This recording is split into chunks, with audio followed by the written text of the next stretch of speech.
পাক আজকে আপনাকে হয়তো 1 কোটি টাকা দিয়েছেন, কালকে আল্লাহ না করুক 1000 টাকার জন্য মানুষের কাছে হাত পাততে বাধ্য করতে পারেন আল্লাহ পাক। এমনও কিন্তু দিন আসতে পারে, দিন সবার সবসময় সমান থাকে না।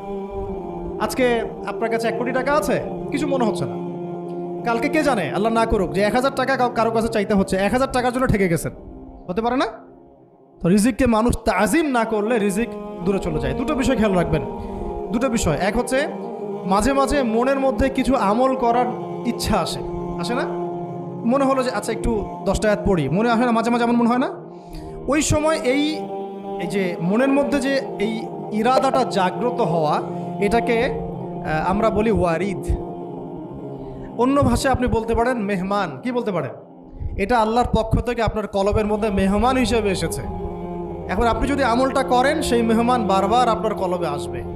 যদি আপনি ওই সময় আমলটা না করেন, মেহমান চলে যাবে, মেহমান অসম্মানিত হলে পরে আর আসবে না। একইভাবে রিজিক আল্লাহ পাক দিয়েছেন, এর তাজিম যদি করতে পারেন রিজিক বেশি আসবে। রিজিকের তাজিম সম্মান করতে না পারলে রিজিক আসবে না, বেশি কমে যাবে। উসমান রাদিয়াল্লাহু আনহু সবচেয়ে ধনী ছিলেন না? কেন জানেন? কেন? এটা কি জানেন কেন ধনী ছিলেন? একে তো তিনি প্রচুর দান সদকা করতেন, এটা তো আপনারা জানেনই। আরেকটা জিনিস অনেকে জানে না, তিনি উটের পিঠে বসেছিলেন, কিছু একটা খাচ্ছিলেন, এই 2-1টা দানা পড়ে গেছে নিচে। উটের পিঠ থেকে নেমেছেন, নেমে সেই দানা উঠিয়েছেন, পরিষ্কার করেছেন, ধুয়েছেন, আবার খেয়েছেন। তার এই 2-4টা দানার কোনো কিন্তু মানে পরোয়া না করলেও চলে, তার প্রচুর অর্থ সম্পদ আছে। এত অর্থ সম্পদ যে তাবুক যুদ্ধের দিন 30,000 সেনাবাহিনীর দায়িত্ব নিয়েছেন। 30,000 সেনাবাহিনীর দায়িত্ব নিয়েছেন। সেনাবাহিনী যাবে, থাকবে, খাবে, তাঁবু টাঙাবে, সব দায়িত্ব তার। 30,000 সেনাবাহিনীর দায়িত্ব নেওয়া কি চারটাখানি কথা? তো এই সাহাবী এই কয়েকটা খাবারের দানা উঠিয়ে খেলেন। নবী সাল্লাল্লাহু আলাইহি ওয়াসাল্লাম বলেছিলেন যে তোমাকে আল্লাহ পাক রিজিক বাড়িয়ে দিবেন না কেন? তুমি রিজিকের যে তাজিম, যে সম্মান তুমি করো, এর বদৌলতে আল্লাহ পাক তোমাকে বেহিসাব রিজিক দিবেন। দুইটা বিষয় খেয়াল রাখবো।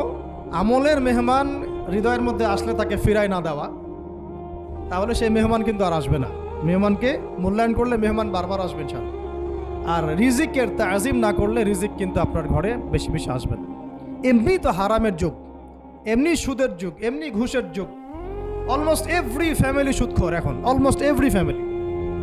মেয়েরা স্পেশালি যারা শাশুড়ি টাইপের, আপনারা মাইন্ড করেন না, তাদের সাইকোলজি যে এতই নিচে নেমে গেছে এখন যে আমার মেয়ে জাহান্নামে যায় যাক।